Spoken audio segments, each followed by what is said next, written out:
Until today, the Tucson VA avoided many of those negative reviews, but a veteran now says the VA system here made him wait so long for surgery that he has trouble using his arm.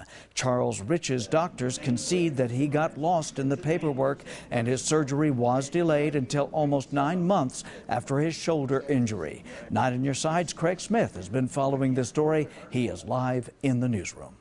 Guy, most of the complaints surrounding the VA system focus on such long waits to see doctors that some veterans died before they could get help. Charles Rich's complaint is a bit different. It wasn't that he could not see doctors.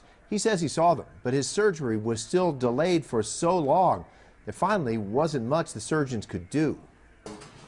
Charles Rich said when he finally had surgery, he came out of it with such a tremor in his right arm, it's hard to eat now.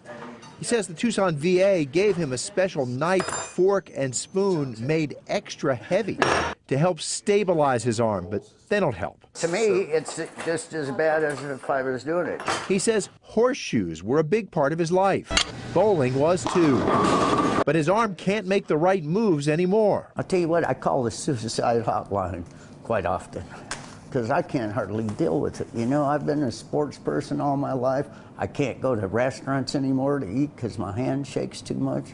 He says what should have been a minor motorcycle accident in a parking lot led to major shoulder damage.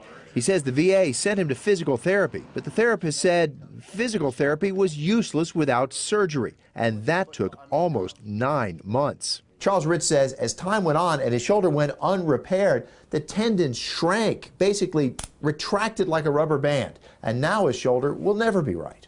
Like one doctor said, you got lost in the paperwork. Rich says the heart pacemaker and defibrillator in his chest may have complicated things, but the system should have understood delay was making his shoulder harder and harder to fix. But now it's too late. They can't repair this. Now, while the entire VA system is under fire, we are not hearing very many complaints about the Tucson VA. The Tucson hospital says it responded to Charles Rich's case with what it calls an appropriate and timely manner. But medical privacy law prevents it from saying more unless Mr. Rich signs a legal document to allow that. Guy, Maggie. Craig, thank you very much.